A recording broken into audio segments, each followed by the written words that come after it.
Eh bien bonjour à tous, aujourd'hui quadruple avis, on a le fameux Dune de Jean-Pierre Villeneuve, je me rappelle jamais son prénom, Denis, voilà pardon, parce qu'à chaque fois je dis Jacques Villeneuve et je sais que c'est pas ça, Copland, Wind River et Gagarin First in Space, que je ne peux prononcer en russe, veuillez m'excuser, je ne parle pas la langue, j'aimerais, mais je ne la parle pas. On a un peu des univers très variés, donc je vous envoie les avis tout de suite, encore une fois, comme d'habitude, à chaud, juste après leur visionnage. Let's go!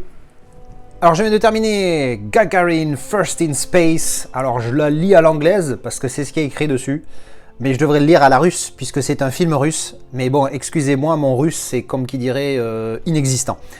Donc voilà, Gagarin, le premier homme dans l'espace, ce film que je ne connaissais pas du tout avant de le voir, je ne sais plus dans quelle offre. Donc un film sur l'espace, c'est un film fait par des Russes, moi ça me chauffe direct, j'avais beaucoup aimé Solute 7 aussi. Donc alors, première pensée, premier mot qui me vient à l'esprit quand je vois ce film, c'est simplicité.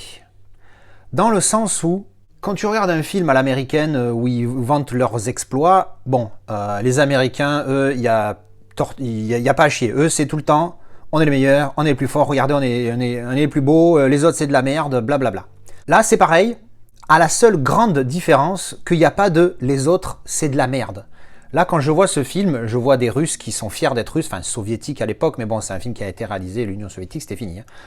Donc ça va être des Russes qui sont fiers de ce qu'ils ont fait, sans pour autant chier sur l'ennemi. Parce qu'évidemment, leur but c'était de battre les Américains dans la conquête de l'espace, mais voilà, il n'y a pas de les Russes c'est de la merde, il faut les battre, les Américains c'est de la merde, il faut les battre, etc. Comme on peut retrouver, alors pas dans tous, attention, calmez-vous, je ne fais pas des généralités, mais dans beaucoup de films américains c'est comme ça. Et c'est surjoué, c'est vraiment blockbusteré. Alors, ce film, c'est un bon film. Bon, je ne vais pas vous raconter l'histoire. Hein. C'est l'histoire de Gagarin, de Yuri Gagarin, qui va qui va être le premier homme dans l'espace. Alors, le film est monté, c'est-à-dire que c'est pas l'histoire de Gagarin qui va chronologiquement dans sa vie. En fait, c'est le moment où il va être... alors, je ne sais plus à quel moment exactement ça commence, mais grosso modo, c'est son parcours une fois qu'il est sélectionné et qu'il va dans l'espace. Mais c'est entrecoupé de scènes du passé. C'est-à-dire, bon, alors il y a des scènes de son enfance, on va dire, personnelle, et il y a des scènes de son entraînement, sa sélection, etc. Donc, je ne suis pas fan de ça. Moi, je préfère qu'il y ait l'introduction au début et la fin, le vol, etc.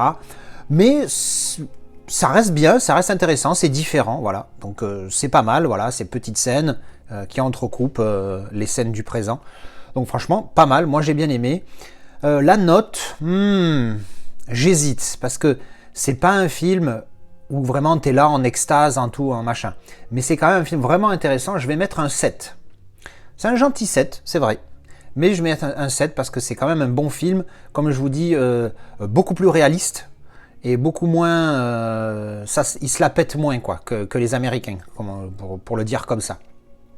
Donc sympathique, si vous voulez le voir, je vous le recommande si vous aimez les films sur l'espace. Il est vraiment sympathique, donc voilà, 7 sur 10. Niveau qualité, gros point positif, il est full screen. Je précise, j'insiste sur full parce que c'est pas un 1,85, il est en 1,78, bord à bord de l'écran, ça c'est top. Inconvénient, le grain. Malheureusement, il est très granuleux. Pas toutes les scènes, mais tu as certaines scènes où tu vois le grain. Alors, pas un grain qui gigote trop, mais un chouïa. Et des fois c'est un petit peu agressif quand même quand tu le vois, ce grain-là. Mais pas sur toutes les scènes, donc bon, c'est pas trop grave. On s'y fait, il est pas trop agressif. Encore une fois, certaines scènes, ouais. Parce qu'il y a des scènes, j'ai dit, putain, mais je voyais que ça, tu sais. J'ai l'impression que c'était le grain qui était l'acteur. Enfin bon, j'exagère volontairement, mais non, il y a des scènes, c'est vraiment dégueulasse. Par contre, la plupart du film, c'est très correct, ça passe. Donc voilà, pas la folie, mais pas dégueulasse. Je vais mettre 3 sur 5 pour la qualité de ce Blu-ray. Voilà, ça c'était mon avis sur Gagarin, le premier homme dans l'espace. Alors je viens juste de terminer Wind River. Alors apparemment inspiré d'une histoire vraie. Donc avec Jeremy Renner et Elizabeth Olsen. Ça fait drôle de la voir blonde. On est habitué de la voir en rouquine dans les Avengers. Donc ça se passe, alors je sais, putain, ils l'ont dit, je me rappelle plus. Ah, bon, ça se passe, je crois, dans un des États américains où on se gèle les miches, même en été. Donc dans le nord, hein, je suppute, voilà. Et grosso modo, Jeremy Renner, c'est un chasseur et à un moment donné, pendant son travail, il trouve le cadavre d'une jeune fille qu'il connaît, qui a été, bon ben, on se rend compte, on le sait assez vite, qui a été assassinée, violée et assassinée. Et du coup, il y a bon, c'est des trucs super reclus, tout ça, pour y aller, c'est la guerre. Et en fait, le seul agent du FBI, l'agent du FBI le plus proche, c'est Elizabeth Olsen, qui donc va les rejoindre pour aider à l'enquête. Franchement, c'est un super film, une belle enquête. Je vais mettre un 7 sur 10. Parce que franchement, c'est sympa.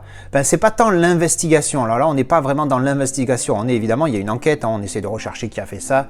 On va voir, on essaie de parler au petit copain de la fille qui a été retrouvée morte. On essaie de retrouver les gens qui travaillaient avec le petit copain pour savoir ce qu'il a fait, un machin bidule.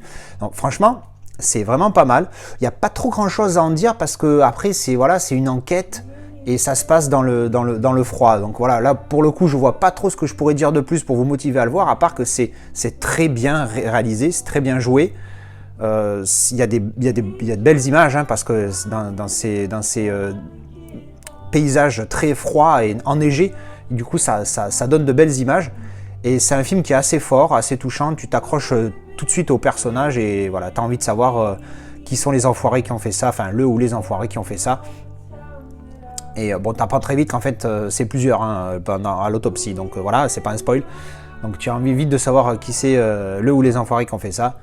Je vois pas pourquoi je répète le ou les, puisque j'ai dit que c'était les. Bref, voilà. Donc ça, c'était mon avis sur le film. Au niveau de la qualité, un bon Blu-ray, un 4 sur 5. Franchement, il était vraiment pas mal. Pas parfait, pas aussi bon qu'un Sony ou qu'un, voilà, avec les Equalizer ou Miss Peregrine. Mais celui-ci était très bon. Et bien voilà, ça c'était mon avis pour Wind River. Alors je viens juste de terminer Copland, premier visionnage pour moi de ce film sur Copland. Et oui, comme son nom l'indique, parce que pour le coup le titre est bien trouvé, avec un casting de dingue. Je vais vous lire: Sylvester Stallone, Harvey Keitel, il y a Ray Liotta, De Niro, rien que ça quoi. Et ça c'est les 4 principaux on va dire, parce qu'après il y a du lourd. Il y a Peter Berg, Janen Garofalo, enfin bref. Il y a une plaie, je me rappelle au début du film, Robert Patrick, putain, le T-1000, j'avais oublié, il était là lui aussi, enfin bref, Michel Rapaport, putain, vas-y. Il y a que, en fait, à chaque fois que je voyais un acteur, je faisais, ah mais non, mais lui aussi, putain, j'ai halluciné, j'ai dit, pas possible, les acteurs de fou qu'il y a là-dedans. Keitel, c'est vraiment un malade. Autant dans Bad Lieutenant, j'ai pas aimé le film, autant l'acting dans le film, il était énorme. Là aussi, il est très bon. Pas aussi bon que dans Bad Lieutenant, mais dans Copland, il est aussi pas mauvais. Harvey Keitel. L'histoire, c'est un shérif joué par Stallone d'une petite ville à côté dans le New Jersey, je crois. Et en fait, il est le shérif d'une petite ville où quasiment il y a une tonne de flics qui y vivent. Et en gros, on dit c'est la ville où il y a la paix, tout ça, machin, parce que c'est une ville de flics. Sauf qu'évidemment, il y a de la corruption, il y a des flics corrompus, tout ça. Et c'est Stallone qui joue le rôle d'un gentil shérif, tu vois, il est là, il est un petit peu, pas bené, mais il est trop gentil, tu vois. Et ce mec-là essaye de rétablir la vérité sur un gros meurtre qu'il y a eu. Et franchement, c'était pas mal, ça m'a bien plu, je vais mettre 7 sur 10. Je pense qu'une très bonne performance. Alors autant De Niro... il y avait un poil de chat là, pardon, petit de bug. Autant De Niro joue bien, j'aime bien Ray Liotta aussi, je le trouve vraiment énorme. Alors je sais pas si on dit Liotta ou Liotta, je sais pas si c'est italien ou pas. Bref, autant la performance de Stallone, encore une fois, très bonne. C'est un acteur qui me surprend, tu vois, parce que c'est clair que on le voit comme un acteur comme Schwarzenegger où on se dit voilà le mec il a des gros muscles, il fait des Rambo et des Rocky, il sait rien faire d'autre. Encore que Rocky c'est pas un bon exemple parce que Rocky 1 ce film, l'acting de Stallone laisse tomber quoi. Bref, et ben écoutez, oui très bonne performance de Stallone, hein. Globalement c'est assez bien joué par tout le monde, j'ai pas été choqué par un mauvais acting ou quoi que ce soit. Mais Ray Liotta du coup si vous le reconnaissez pas, c'est le mec qui joue dans Goodfellas, excellent film celui-là aussi, un bon film de gangster ou de slash mafia. Bref, donc ce film-là, très bon, franchement, je me suis régalé, 7 sur 10. On va parler de qualité, vite fait, c'est un Blu-ray. Alors, pouce en l'air, full screen, 1,77, et ça, c'est top.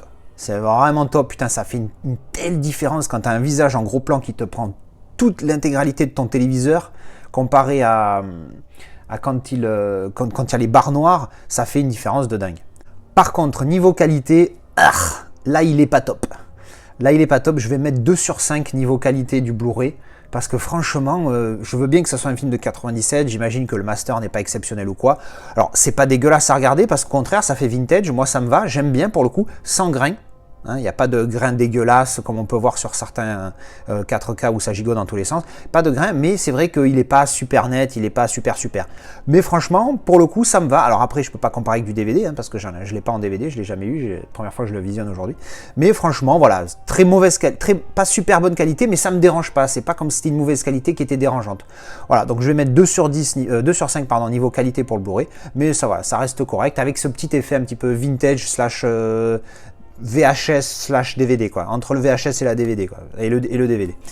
Et ben voilà, ça c'était mon avis pour Copland.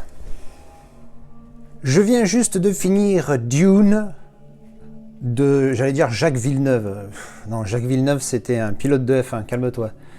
Comment il s'appelle Jean-Pierre Villeneuve là Denis. Donc de Denis Villeneuve. Et alors, j'avais dit que je ne regarderais pas ce film avant que les suites sortent. Mais comme j'ai acheté les 2 steelbooks que vous avez déjà vu dans une vidéo que j'ai publiée instantanément, je me suis dit, bon, maintenant que j'ai les styles, on va voir si... je vais en garder un, si le film est bien. Mais bon, je ne vais pas garder un film sans l'avoir vu. Donc forcément, je me suis dit, il faut que je sache si le film est bien pour garder le style. Donc, avant de visionner ce film, j'ai demandé sur le Discord, j'ai dit, les gars, la fin de Dune... Je sais que c'est en 2 ou voire 3 parties. Est-ce que c'est une fin de malade et t'as un cliffhanger de fou et que tu t'as qu'une envie, c'est de voir la suite et elle est horrible? Ou est-ce que ça va, c'est genre Star Wars épisode 4? Bon, tu regardes l'épisode 4, t'as eu une histoire, t'as eu une fin. Bon, s'il n'y a pas de suite, ok, c'est dommage, il y avait potentiel, mais voilà. Donc en gros, c'était ça ma question. Et bien, les mecs, ils m'ont dit...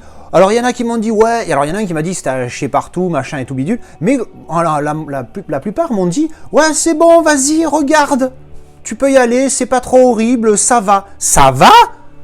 Non, mais les mecs, ah là, j'ai envoyé un message, je leur ai dit, je vous hais tous. Mais c'est horrible. C'est pas du tout comme le Star Wars épisode 4, ce que j'espérais quand je posais cette question. Je pensais que j'avais été clair, c'est peut-être moi, j'ai pas posé la question assez... j'ai peut-être pas été assez précis dans mes questions. Mais merde! Si vous l'avez pas vu, par pitié, si vous êtes comme moi, que vous voulez voir les suites tout de suite, ne regardez pas ce film! Attendez que les autres soient sortis, c'est horrible! Enfin, je sais qu'il y en a plein qui l'ont vu, ils vont me dire « Ah ouais, mais ça va !» Mais écoute, ça dépend, les gens. Moi, je suis un mec, j'aime pas les séries, pourquoi? Parce que j'aime pas attendre pour enchaîner, j'aime pas attendre 15 ans pour voir une fin. Moi, je veux enchaîner dans les films. C'est comme si tu vois Lord of the Ring, Fellowship of the Ring, et que tu vois pas les 2 autres derrière. Et tu dis, tu auras la suite dans 5 ans. Non mais t'es un malade. Mais vous êtes des fous. Moi je vous recommande, si vous êtes comme moi, que vous aimez bien enchaîner les sagas, ne regardez pas ce film. Parce que vous allez avoir... C'est horrible en fait. C'est exactement comme la trilogie du Seigneur des Anneaux. J'ai l'impression d'avoir vu Fellowship of the Ring et je me dis, eh ben voilà, je m'arrête là. Ça y est, ils sont partis, je m'arrête là. J'ai pas... Bon bref. Voilà, cette longue introduction que je vais peut-être cutter. Pour dire quoi? Donc évidemment, si j'ai spoilé dans mon explication, si je réagis comme ça, c'est que ça m'a plu. Ça m'a plu et donc je suis dégoûté, sa race maudite, de ne pas pouvoir voir la suite. À ma parole, ah, c'est horrible ce qu'on m'a fait là. Plus jamais, je le savais, plus jamais j'écoute les gens. Quand c'est une saga, je ne regarde pas tant qu'elle n'est pas finie. C'est horrible. Parce que là, le prochain, il est dans combien de temps? 1 an, 2 ans, 3 ans? Et si c'est une trilogie, parce qu'on n'est pas encore sûr, si c'est une trilogie, elle sera dans combien de temps la fin de la trilogie? Dans combien? Dans 6 ans? Je vais me suicider, je serai peut-être mort d'ici là. C'est horrible. Bref. Bon alors donc j'ai aimé. De mémoire, je ne peux pas dire que j'ai aimé plus que le Dune original, parce que le Dune original, il a un début, il a une fin. Alors que celui-là, il a un début, il n'a pas de fin. Voilà, je vous ai mis le Dune, l'ancien. Donc voilà, celui-ci, il a un début, il a une fin. Alors je me rappelle franchement très mal de l'histoire de celui-ci. Je me rappelle qu'il m'avait plu, je crois que j'avais mis 6 sur 10. Celui-là, j'ai envie de mettre 7. Mais encore une fois, disons que techniquement, je ne peux pas le noter. Parce que moi, il y a des belles promesses. celui-là, il a l'air sympa, là, je me suis régalé et tout ça, mais bon, c'est un début de film. C'est un début de film, c'est regarder le premier épisode du Seigneur des Anneaux, je rigole pas, c'est vraiment ça. Comment tu veux juger une saga si les 2 tours et le retour du roi, c'était de la bouse? Bah, Fellowship of the Ring, nique sa race, tu vois. Ouais, je mélange les titres français, anglais, faites pas chier, là, pour le coup, c'est des titres qui sont bien adaptés. Mais je peux pas noter ce film. Comment je vais noter ce film? Ah ouais, super, j'ai mis 7, je me suis régalé. 7,5, allez, même 8, why not? Puis derrière, la suite vient, c'est de la merde. Bah non, m'excuse. Moi, ce film-là, je pense que même je vais même pas le garder, je vais le revendre. Parce que je sais très bien que là, maintenant, le 2 sort, le 2, je ne le verrai pas. J'attendrai, ou alors on me dit que le 2, c'est la fin. Là, oui. Mais dans tous les cas, celui-là, pourquoi je vais le garder? Enfin bref, je m'achèterai un combo à l'époque. Voilà. Bon, voilà, excusez-moi, je m'emporte. Donc le film est très bien. C'est une belle introduction à l'éventuelle trilogie, donc, hein, parce qu'encore une fois, on ne sait pas s'il y en aura 2 ou 3. Normalement 3, d'après ce que j'ai compris. Et c'est franchement, ça te met le pied à l'étrier et t'as qu'une envie, c'est de voir la suite. Et franchement, au niveau effets spéciaux, tout ça, c'est ultra classe. Enfin voilà, bon, j'en ai trop dit. Bon, pour l'histoire, c'est l'histoire de Dune. Hein. Après, si vous n'avez pas vu celui-ci, je vous recommande fortement de voir celui-là d'abord. Si vraiment vous êtes des malades mentaux et que vous voulez voir ça, malgré qu'il n'y ait pas la suite, si ça vous dérange pas, go. Mais regardez celui-là en premier. Parce qu'au niveau des effets spéciaux, bien évidemment, c'est comme pour beaucoup de films. Il vaut mieux voir celui-là d'abord et ensuite celui-là. Parce que même si c'est pas du tout... Enfin, moi, franchement, quand j'ai vu celui-ci, à part 2-3 trucs, je me suis pas du tout... C'est vrai que j'ai une mémoire de merde, mais quand même, je me suis pas du tout rappelé de ce film-là. Alors oui, l'histoire générale, elle est là. Mais, encore une fois, celui-là, c'est une histoire entière. Celle-là, c'est un tiers, voire une moitié d'histoire. Bref. Donc oui, je vous recommande fortement de voir celui-ci avant de voir celui-là, si jamais vous voulez ne pas attendre. Après, il y a une question intéressante, c'est la qualité, parce que c'est un 4K. Et il y a le Blu-ray avec. Qu'est-ce que j'ai pensé du film? Au niveau de la qualité, bien sûr. Le 4K est en Dolby Vision, donc mignon. Je ne l'ai pas trouvé excellent, mais très bon. C'est-à-dire que en tant que Blu-ray 4K, ça va être un 4,5, tu vois. Ça va être un 4,5 sur 5. Parce que franchement, il est nickel. C'est pas Mortal Engines. Hein. Mortal Engines, il a le truc qui fait que tu passes à 5 sur 5 parce qu'il est parfait. Il a 0 défaut, je trouve, ce film. Celui-là, il en est pas loin, mais il est très très bon. Il y a un peu de grain de temps en temps, mais c'est très léger et c'est pas tout le temps. Par contre, il y a une précision de dingue et le Dolby Vision apporte une profondeur assez impressionnante. C'est rare que j'utilise ce terme profondeur pour du Dolby Vision, pour du HDR sur un 4K, mais pour le coup, là, j'ai vraiment eu cette sensation. Mais est-ce que ça vaut l'upgrade? Parce que c'est quand même la question. Ben, je vais glisser tout de suite le Blu-ray. Alors, comme d'habitude, je viens de passer de l'un à l'autre, de l'autre à l'un. Alors, c'est difficile pour celui-là, parce que comme c'est un film en plus super récent, le Blu-ray est très bon.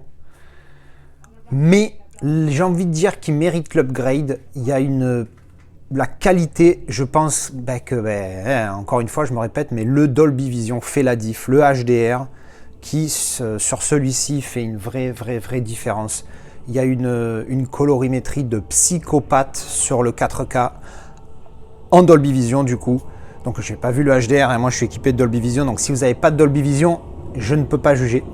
Mais en tout cas, le 4K Dolby Vision est vraiment très beau. Donc est-ce que ça mérite d'investir dans le 4K?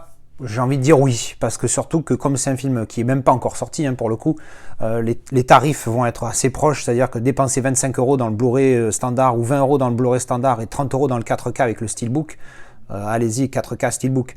Après, si vous avez le 4K 25 € en amarré et 20 € le Blu-ray, pareil. Allez 4K à 25 €, c'est super cher, attention, hein, mais comme il vient de sortir, c'est le tarif.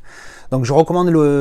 Alors, si vous, par contre, pour une raison quelconque, si vous avez déjà le Blu-ray et que vous réfléchissez à upgrade, j'ai envie de dire oui. Mais là, pour le coup, j'ai envie de dire oui. J'ai envie de dire oui parce qu'il est vraiment pas mal. Bon, ben voilà, c'était mon avis sur Dune, sur le film. Globalement, voilà, j'ai aimé, mais malheureusement, c'est une saga et j'aurais dû m'écouter et ne pas le regarder. Encore une fois, je vous recommande fortement, si vous n'aimez pas attendre comme moi, ne regardez pas ce film. Moi, j'ai suivi des conseils. Bon, ben, je leur en veux pas, c'était leur idée. Je le regrette. À choisir, je ne l'aurais pas visionné. Voilà, allez, mon avis sur Dune. Et bien voilà, c'était mes avis sur ces 4 films. Pour le coup, là, je crois qu'on est tous dans du bon film, même s'il y a une déception ici, mais pas parce que le film est nul. Vous avez compris pourquoi en voyant ma vidéo de revue, il manque les suites. Voilà, ben, j'espère que ça vous a plu. Dites-moi ce que vous en avez pensé dans les commentaires. Et moi, je vous dis à une prochaine vidéo. À ciao!